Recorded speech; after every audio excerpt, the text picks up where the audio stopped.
Netflix เข้าไปทำหนังแต่ละเรื่องนี่คือมาตรฐานเขาเป็นยังไงอะพี่อุ๋ย คือวิธีการเลือกหนังเขาเลือกที่เขาไม่ได้เลือกที่รายได้ใช่ไหมเพราะว่าเขาไม่ใช่เกี่ยวกับรายได้เท่าไหร่ไม่ได้เน้นที่ตรงนั้นเขาเน้นที่ไอบอลเขาเน้นที่เรื่องมันใหม่เรื่องมันแปลกกว่าคนอื่นเรื่องมันน่าสนใจอะไรอย่างเงี้ยคืออย่างถ้าเป็นหนังโรงเนี่ยวิธีการเลือกเขาคงจะดูที่แบบเหมือนตีหัวเข้าบ้านหน่อยๆอะไรเงี้ยก็เลือกที่มันแมสอะครับแต่ของ Netflix เราไม่จำเป็นต้องเป็นหนังแมสแต่เราเป็นหนังที่แบบมันมีความแปลกใหม่มันมีคือแสดงว่าเขาจะเน้นเรื่องความแปลกใหม่ มนต์รักนักพากย์อย่างเงี้ยรับรองได้ว่าไม่มีสตูดิโอไหนเลือกทำหรอกมันถูกหายไปนานแล้วก็เราเป็นคนที่เราค่อนข้างผูกพันกับคุณมิตรชัยบัญชามากแล้วพอมันมีเรื่องอะไรก็ตามที่มันเกี่ยวกับคุณมิตรชัยบัญชาอย่างเช่นเรื่องภาคหนังเนี่ยหนังคุณมิตรเขาเป็นหนังภาคในยุคนั้นอ๋อคือมันยังไม่ได้เป็นเสียงในฟิล์มยังทุกคนแล้วเวลาเป็นหนังยิ่งเป็นหนังเร่ไปฉายตามหมู่บ้านตามอะไรเงี้ยคือเอาภาพยนตร์ให้คนได้ดูในที่มันไม่มีมหรสพอะไรเลยอ่ะเดินทางไปในเมืองก็ยากใช่เขามีอย่างมากก็วิทยุเครื่องเดียวเด็กๆก็ไปเก็บฟิล์มเศษฟิล์มดูหนังภาคอย่างเงี้ยมันก็เลยอินสปายว่าแบบเราก็อยากจะเอาไอ้บรรยากาศแบบนั้นกลับมาแล้วกำลังคิดว่ามันกำลังจะหายไปด้วยมันก็จะหายไปโดยสิ้นเชิงเพราะในโลกเนี้ยมันมีอยู่2ประเทศเท่านั้นที่ทำแบบนี้คือประเทศไทยกับอินเดียอ๋อเหรอครับหมายถึงว่าในเทคนิคการทำหนังแบบนี้คือเอาหนังมาฉายแล้วภาคสดอย่างเงี้ยประเทศอื่นเขาไม่มีใครทำอ๋อเหรอครับเอาแล้วยุคแต่ก่อนประเทศอื่นเขาทำยังไงพี่อุ๋ยเขาก็อ่านบ้างเขาก็เสียงในฟิล์มกันหมดแล้วหรือไม่ก็หนังเงียบไปเลยหนังเงียบแล้วก็ดนตรีต้องแต่งไปอะไรอย่างเงี้ยเล่นดนตรีมีแค่ไทยกับอินเดียมันก็เลยมีความแตกต่างเราก็เลยรู้สึกว่านี่ก็เป็นเอาจริงๆก็ต้องบอกว่านี่เป็นหนึ่งในจุดขายว่าแบบว่าคนรุ่นใหม่ไม่เคยเห็นอะไรแบบนี้หรอกแล้วมันเลยกลายทำให้ตอนนั้นเนี่ย Netflix เขาได้กลุ่มลูกค้าใหม่คือกลุ่มคนเนี่ยสูงอายุพ่อแม่ก็บอกว่ามึงมาติดตั้ง Netflix ให้กูเลยกูจะดูเรื่องเปิดให้กูดูหน่อยสิหรือถ้าเขาไม่มีสมาชิกก็สมัครเลยไงครับเขาก็ได้แบบไอบอลใหม่ๆเกิดขึ้นแล้วมันเป็นไปได้ไหมครับสมมติแบบมนต์รักนักพากย์พอลง Netflix แล้วกระแสดีอันนี้เราสามารถที่จะแบบเดี๋ยวจะเอาไปฉายโรงไม่ได้ใช่ไหมคือถ้าเป็นออริจินัล Netflix แบบเนี้ยไม่ได้พี่อุ๋ยเขียนบทใหม่ทั้งหมดครับในมนต์รักนักพากย์ใช่ก็ไปสัมภาษณ์คนนักพากย์เดิมๆทั้งหลายแหล่เนี่ยไปสัมภาษณ์เขาอยู่5 วันมั้งนั่งคุยกันอยู่5 วันเปิดโรงแรมคุยเอาข้อมูลฮะแล้วก็นักพากย์ชายที่เป็นชื่อมานิดเนี่ยพี่มานิดตัวจริงเขามีอยู่เขาเป็นมนุษย์5 เสียงจริงๆแล้วเราก็ไปคุยกับเขาจริงๆแล้วปรากฏว่าเรื่องที่เขาเล่าแล้วมันยิ่งเล่าเท่าไหร่มันก็ยิ่งน่าสนใจเท่านั้นอ่ะก็เลยตอนแรกคุยนัดพี่ไว้วันเดียวแหละคุยไปคุยมาขออีกวันพี่ขอ แล้วก็ไปเป็นมีนักพากย์หญิงที่โคราชอีกอะไรอย่างเงี้ยก็เราหาเก็บข้อมูลทั้งชายและหญิงจริงๆแล้วหนังเรื่องนั้นยาวกว่านั้นนะแต่มันถูกตัดออกไปเรื่องผีหลอกเรื่องอะไรเงี้ยเขาก็เจอประสบการณ์เต็มไปหมดเลยโดนปล้นอะไรอย่างเงี้ยมันก็มีเพราะเขาต้องเดินทางตลอดเวลาใช่ฮะเดินทางตลอดเวลา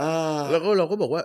เขาบอกว่าทุกอย่างต้องรีบเก็บให้เสร็จภายในครึ่งชั่วโมงทั้งจอทั้งเครื่องฉายทั้งอะไรเพราะว่าหมายถึงว่าพอฉายเสร็จแล้วเสร็จแล้วปึ้งปุ๊บเก็บภายในครึ่งชั่วโมงเพราะว่าไม่อย่างนั้นโดนปล้นเพราะมันออกเพราะมันเข้าไปอยู่ในที่มันลึกลับมากในป่าในเขาในอะไรอย่างเงี้ยเขาก็ต้องรีบเก็บแล้วก็รีบกลับซึ่งข้อมูลแบบนี้มันอินไซต์มากนะพี่ใช่ครับก็ถึงต้องคุยกันยาวขนาดนั้น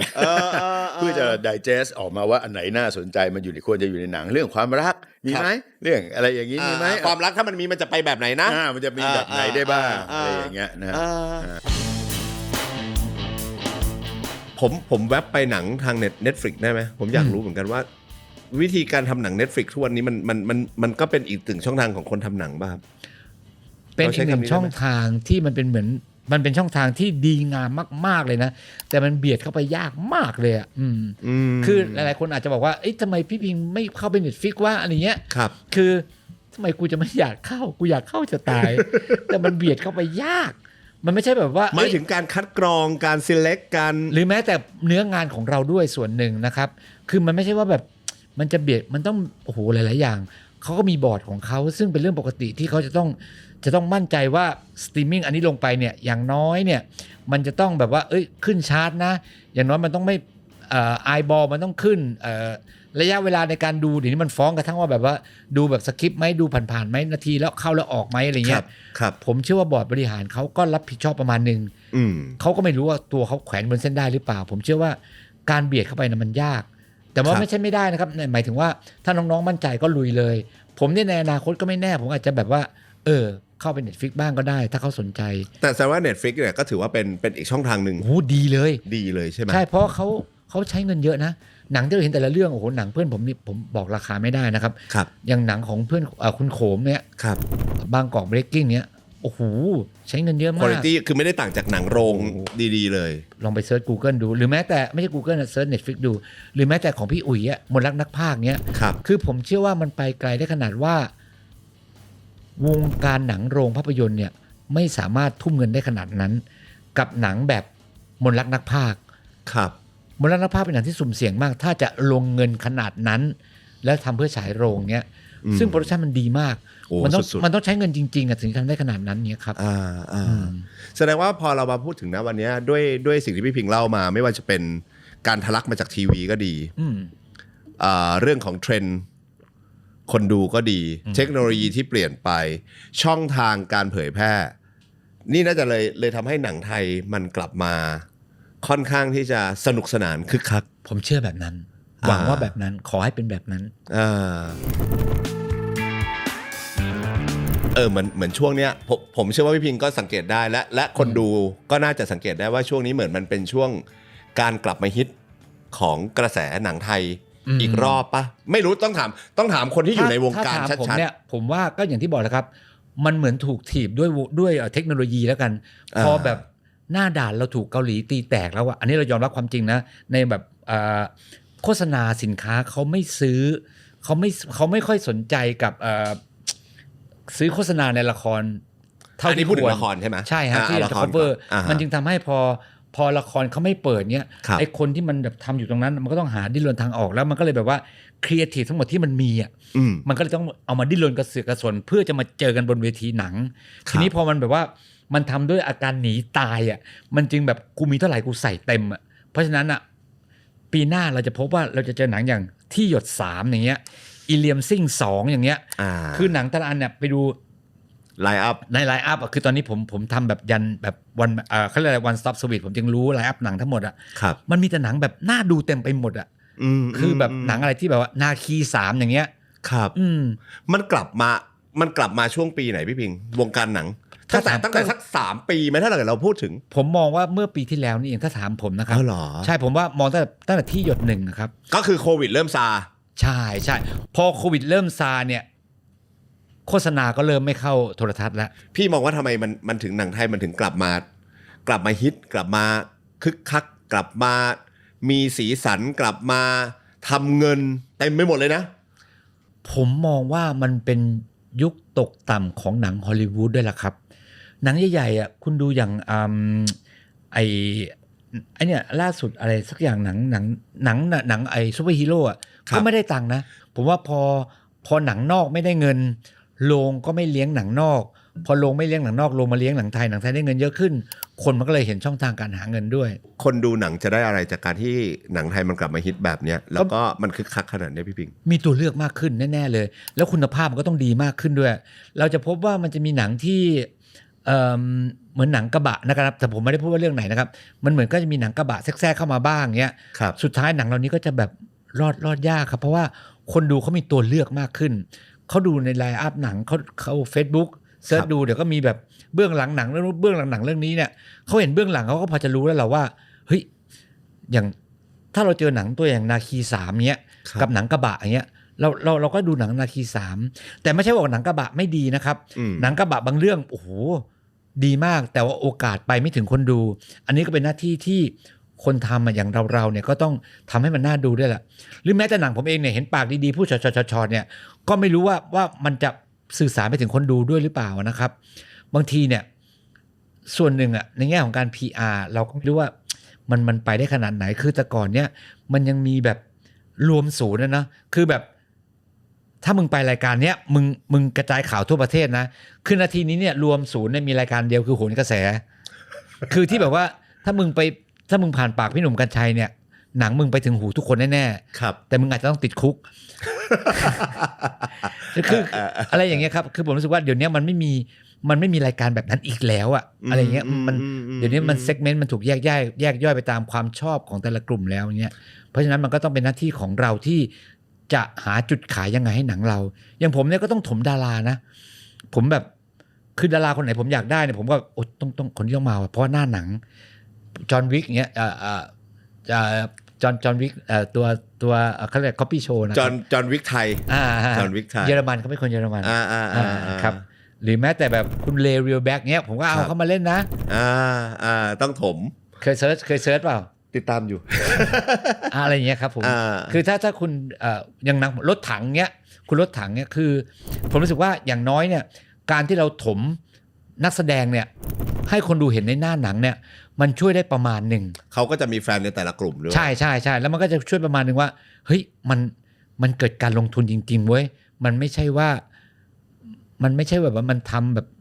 ส่งไว้อะไรเงี้ยแต่ไม่ใช่ว่าหนังที่ไม่มีคนเหล่านี้เนี่ยเขาส่งนะไม่ใช่นะครับบางเรื่องอาจจะดีด้วยซ้ำไปเพียงว่าเขาไม่มีต้นทุนที่จะมาเอาคนเหล่านี้มาเล่นหนังของเขาพี่พิงชอบอะไรที่สุดในแสนสนั่นพันสันสู้วิญญาณของมัน energy ของหนัง energy ของหนังผมรู้สึกว่าคือคนดูเนี่ยหัวเราะเนี่ยได้แน่ๆแต่เหนือจากความหัวเราะผมเชื่อว่าพอออกมาแล้วเนี่ยคุณจะรู้สึกว่าเอ้ยชีวิตยังมีความหวังว่ะถึงแม้ว่าคุณจะทำงานอยู่บนความเวิ้งว้างไม่รู้ว่าเมื่อไหร่จะได้รับอีเมลให้ early retire เนี่ยแต่อย่างน้อยคุณก็รู้ว่าเอ้ยไอ้คือถ้าตัวเอกมึงยังแบบดิ้นรนมันจนขนาดนี้ได้เนี่ยไอ้กูมีภาษีมากกว่ามึงกูน่าจะไปได้มากกว่านั้นน่ะหมายถึงตัวละครในหนังเนี่ยคืออย่างน้อยเนี่ยคุณยังมีความหวังเหมือนอย่างผมเนี่ยผมรู้สึกว่าผมไม่กล่าวว่าผมไม่มีงานแล้วว่าผมตกงานแน่ๆชีวิตนี้เขียนบทเป็นอย่างเดียวอะแต่ถ้าเราไม่ยอมแพ้เราแบบดิ้นไปหาช่องทางอื่นอะมันก็เจอการได้เงินมาทำหนังได้แบบโชคดีมากอะแตกต่างฮะคือแตกต่างในเรื่องของโอเคอันดับแรกเลยคือเรารู้สึกว่าเรารู้จักมันมากขึ้นรู้จักตัวเองมากขึ้นนะถามว่ารู้จักหนังมากขึ้นไหมคงไม่ได้มากขึ้นเพราะแต่ละเรื่องเราไม่ทำหนังซ้ำกันพี่เอคือประเภทของหนังแต่ละประเภทมันไม่แทบจะไม่ซ้ำกันเลยในทุกๆเรื่องที่เราทำยกเว้น produce ในแต่พูดถึงหนังของตัวเองเนี่ยเราอยากทดลองอะไรไปหลายๆอย่างนะแล้วก็ไม่เคยหยุดคิดเลยแม้แต่นาทีเดียวจริงๆนะอันนี้คือเรื่องจริง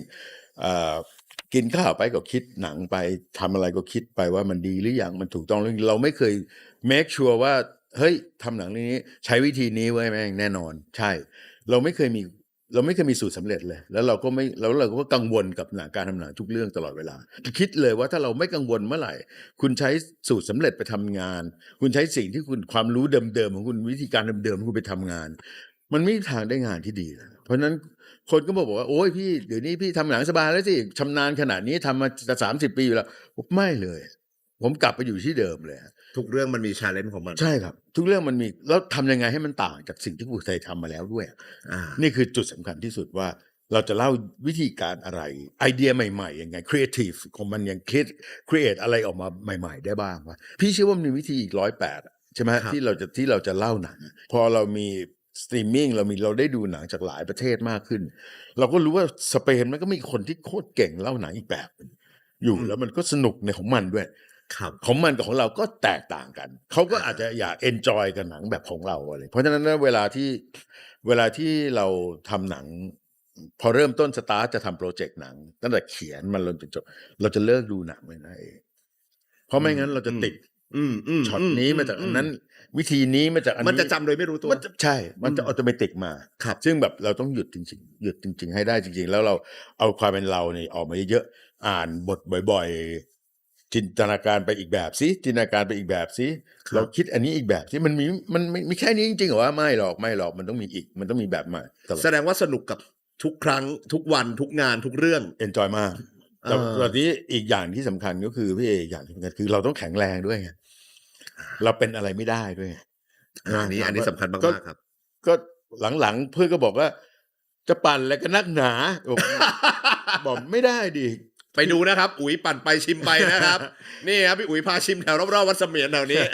คือยิ่งเราแข็งแรงมันเท่ากับว่าเรามีแรงสู้กับงานหนักได้ใช่ไหมฮะแล้วเราก็ไม่เคยแบบ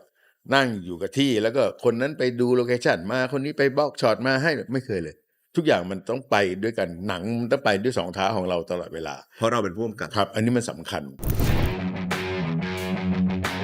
ผมรู้สึกว่ามันก็มีช่วงขาขึ้นขาลงขาขึ้นขาลงมาตลอดนะครับ แต่ช่วงนี้ผมเชื่อว่าถัดจากนี้ไปแล้วกันอินดี้จะเยอะขึ้นเรื่อยๆผมหมายถึงว่าหน่วยเคลื่อนที่เร็วแล้วกันองค์กรที่มันเล็กลงอย่างผมทำเนี่ยผมเรียกตัวเองว่าองค์กรที่มันเล็กลงถึงแม้ว่าผมจะใช้เงิน20ล้านเท่าตอนที่ผมทำโคตรรักเองเลยก็ตามทีนะครับ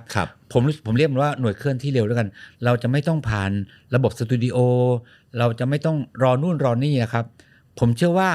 มันจะมีน้องๆที่ทำแบบนี้มากขึ้นเรื่อยๆหรือแม้แต่กลุ่มไทยบ้านเองเขาก็ประมาณนี้นะครับไปดูกองให้ต้องเตมันก็จะแบบว่าเคลื่อนที่เร็วแบบนี้แต่ก่อนกองหนังเขาหรือว่าวงการหนังเอาง่ายแสบสนิทสิทธิ์สายหน้าที่พี่พิงเคยเขียนบทเนี่ยมันนานแล้วเนาะ20กับแสบสนิทมาก่อนโคตรรักครับแสบสนิทนี่คือ21ปีรู้สึกจะปี6ปี47ไม่แน่ใจประมาณนั้นตอนนั้นวงการหนังบ้านเรามันเฟื่องฟูไหมหรือว่ามันอยู่ในช่วงโอ้ยเฟื่องฟูช่วงนั้นหนังหลากหลายมากเลยผมจะจำได้ว่ายุคผมแล้วกันที่ผมรู้สึกว่าวงการหนังมันสนุกมากๆเลยอ่ะมันจะเป็นยุคช่วงเอาหนังไทยนะนี่เรากำลังพูดถึงหนังไทยอย่างเดียวนะไม่ผมจะจำช่วงยุคที่แบบกิ้งไว้ก่อนพ่อสอนไว้พี่คิงอะไรนะโลกทำไมให้นายคนเดียวพี่ราเชนหนังแบบหนังวัยรุ่นอะไรอย่างเงี้ยช่วงนั้นผมรู้สึกว่ามันคึกคักหรือผมเป็นวัยรุ่นก็ไม่รู้ส่วนหนึ่งด้วยใช่ครับเนาะแล้วพี่พิงช่วงนั้นพี่พิงก็ยังทำงานหนังหรือยังช่วงนั้นแหละชะเง้อมองอยู่แต่มาเริ่มจริงๆก็คือแสบสนิทเรื่องหนังนะพยักร้ายสายหน้าก่อนคือผมเขียนบทให้พี่ยอด4เรื่องแรกพยักร้ายสายหน้าแสบสนิทสิทธิ์สายหน้าโปงลางสดิ้งลำทิ้งสายหน้าแล้วก็หดหน้าเหี่ยวทำไมหนังพี่ยอดต้องเกี่ยวกับหน้าเพราะอันต้องถามพี่ยอดคือผมว่าพี่ยอดเป็นคนที่เริ่มต้นนะครับในการแบบขยี้มุกตลกคาเฟ่หมายถึงว่าหัวเราะยาวนานอยู่ตรงนั้นแล้วหัวเราะยาวนานซึ่งตอนนั้นเนี่ยถือว่าเป็นยุครุ่งเรืองของหนังบ้านเราเหมือนกันแต่ตอนนี้ผมก็รุ่งเรืองอยู่นะนาทีนี้นะหมายถึงว่าแต่เป็นบางเรื่องไม่แล้วพอจากตรงนั้นอ่ะพี่พิงมันจะมีช่วงหนึ่งที่เหมือนหนังไทยมันดรอปโอ้มันขึ้นลงอยู่ประมาณสัก 2-3 ทีแล้วล่ะครับโคตรรักเองเลยถือว่าสักเซสไหมครับสักเซสนะผมมองในแง่บ็อกออฟฟิศอยู่ที่ประมาณ70-80เนี่ยไม่ไปไม่แตะ100แต่ในแง่ส่วนตัวผมรู้สึกว่าผมสักเซสมากผมรู้สึกว่าโหดีจังเลยได้ทำอย่างที่อยากทำคือแล้วก็มันไม่ใช่มีคนชอบทั้งหมดนะครับคนชังก็มีเยอะผมก็โดนด่ายับเหมือนกันแต่ผมรู้สึกภูมิใจผมรู้สึกว่าหนังผมมันเหมือนทุเรียนอ่ะคือคนชอบนะแบบโอ้ยมันหอมมันหวานมันอร่อยมันสนุกจังเลยอ่ะแต่คนชังนี่คือแบบว่าเหม็นชิบหายเละเป็นปลาเลยอะไรเนี่ยนี่ผลไม้อะไรเนี่ยหนังอะไรของมึงเนี่ยคือคนชอบก็แบบโอ้โหแม่งเป็นสาวกเลยพิงแล้วมะเพิงออกหนังเมื่อไหร่กูต้องดูพิงแล้วมะเพิงมีหนังเข้ากูต้องดูแล้วคนที่ชังก็นี่กูไม่อยากดูไอ้หนังนี่แม่งมาโชว์ซิกแพคอีกแล้วซึ่งในยุคของโคตรรักเองเลยเนี่ยช่วงนั้นหนังไทยก็ถือว่าเฟื่องฟูพอสมควรใช่ไม่งั้นคนรักไม่ได้ทำแน่ๆถูกไหมครับแล้วหลังจากนั้นพี่พิงทำหนังเรื่องอะไรอีกครับโคตรรักแล้วก็มาคนหิ้วหัวคนหิ้วหัวซักเซสไหมครับในแง่บ็อกออฟฟิศไม่ซักเซสแต่ในแง่ความต้องการของผมซักเซสมากบทเด่นกว่าพระเอกอีกบทตัวผมเองเนี่ย ไม่แต่จริงๆเรื่องคนที่หัวเนี่ยตอนที่ผมเขียนบทเนี่ยมันคือชื่อเรื่องเดทไอเตี้ยคือผมเขียนให้ตัวเองเป็นพระเอกอยู่แล้วมันคือเรื่องเดทไอเตี้ยแต่ทีนี้ทางสตูดิโอเขาไปเปลี่ยนชื่อเป็นคนหิ้วหัวมันก็เลยเข้าใจว่าอีกท่านนึงเป็นพระเอกเงี้ยแต่จริงๆอ่ะผมเขียนบทเพื่อให้ตัวเองเป็นพระเอกอยู่แล้วไม่มีพระเอกในวงการหรอกครับสูงแค่160มีผมนี่แหละจริงๆผมถึงเขียนเรื่องเดทไอเตี้ยจริงๆแล้วก็มีเดอะบิกินฝันโคตรใช่ฝันโคตรเนี่ยอันนี้ต่อจากไอ้นี้ปะโคตรรักเองเลยใช่ไหมมันเป็นภาคต่อไหมพี่พิงมันเป็นโอ้โหคุณต้องดูมันเกี่ยวกันแบบซึ่งผมภูมิใจมากนะมันเกี่ยวกันแบบมันเกี่ยวเนื่องกันแบบว่าแม่งโอ้โหตอนนั้นคิดไม่ใช่ตอนนั้นคิดหรอกตอนนี้ยังคิดอยู่แม่งมาก่อนการจริงๆถ้ามาตอนนี้นะกูต้องดังมากๆแน่ๆเลยมันเป็นหนังที่แบบว่าแบบฟังพอดไหมฟังโคตรพอดคือความจริงของพระเอกคือความฝันของนางเอก แต่ความจริงของนางเอกคือความฝันของพระเอก เป็นเรื่องของคนสองคนที่มีความฝันสวนทางกัน เป็นไงมาก่อนการไหมล่ะมาก่อนการไหมล่ะ ว่า คือในความฝันของนางเอกเนี่ยแม่งมันคือความจริงของพระเอกคือนี่กูมีชีวิตอยู่จริงๆแต่นางเอกอ่ะมันไม่มีชีวิตอยู่จริงๆมันอยู่แค่ในความฝันพระเอก แต่ในขณะที่นางเอกที่มันตื่นอยู่เนี่ยในขณะที่มันหลับฝันเนี่ยก็คือมีแต่พระเอกที่อยู่ในความฝัน อันนี้คือพล็อต ใช่ แต่อันนี้ด้วยความเคารพยอมรับฝันโคตรยังไม่ได้ดู ช่องทางธรรมชาติ ยังไม่ได้ดู ช่องทางธรรมชาติ คือ หาดูเอาซะ จริงๆจริงๆไม่ยากเต็มเรื่องใช้คำว่าเต็มเรื่องรู้กัน 3 ย่าน 3 ย่านผมทำกับ RS คือผมเนี่ยเป็นซามูไรรับจ้างแล้วกัน ผมจะไม่ได้ทำหนังกับทางสหมงคลฟิล์มที่เดียว ครับ ผมไปทำกับ RS ด้วย3 ย่าน 3 ย่านนี่ก็เขียนบทกำกับ เขียนบทแล้วก็แต่เป็นถือว่าเป็นงานทำให้ RS RS เป็นคนออกเงินเลยล่ะ ใช่ครับตอนนั้นคุณโด่งองค์อาจสิงห์ลำพองใช่เป็นคนคุมโปรเจกต์หนังอยู่ ปอบหน้าปลวก ความหน้าปกทำกับสหมงคลฟิล์มใช่ฮะ แล้วก็มาเดอะพูล มาเดอะพูครับใช่ เหมือนก่อนเดอะพูมีอีกมันมีประมาณมันมีหนังแบบเล็กๆอีกอะไรเงี้ยครับ มีอาม่าอาตี อะไรอย่างนั้นตอนนั้นใช่แล้วก็มาล่าสุดคือแสนสนั่น ใช่ครับแสนสนั่นชื่อเต็มๆเรื่องอะไรนะ แสนสนั่นพันสันสู้ ผมจะเช็ค นำแสดงโดยก้าวจิรายุวันที่9 มกราเลยใช้ชื่อพระเอกว่าก้าวเมื่อกี้พี่บอกผมแล้วก็มีครั้งแรกเลยที่แก๊งเฟสเฟ่มาเล่นด้วยมีต้ายัดโจ๊กไอศครีมมา ไอ้น้องคนทำโพสต์คนทำตัดต่อ มึงเอาไว้ให้ครบนะ มึงจะมาแบบว่าหลอกกูตรงนี้แล้วแบบไม่ลงในคลิปนี่กูด่าเลยนะ มึงตัดเป็นมีมด้วย ไอ้ที่ผมสบตากับกล้องแล้วผมวายดีนะ เอาไว้ด้วยนะ มึงอย่าแต่ตอนช่วงกูก้าวร้าวนะ ไม่แต่เอาจริงๆนะ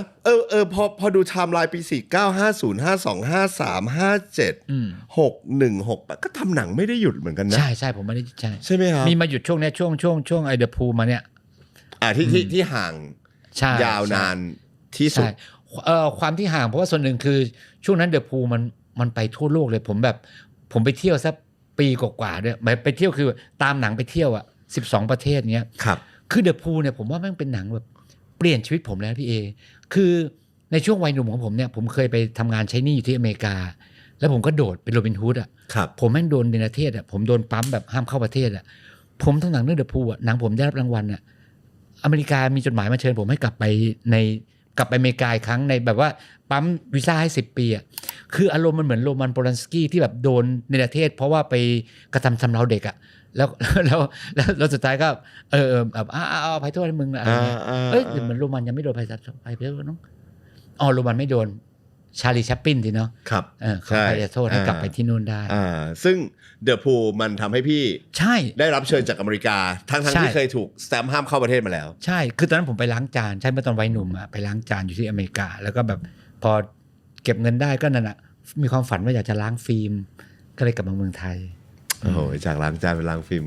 เขาชอบเลยพี่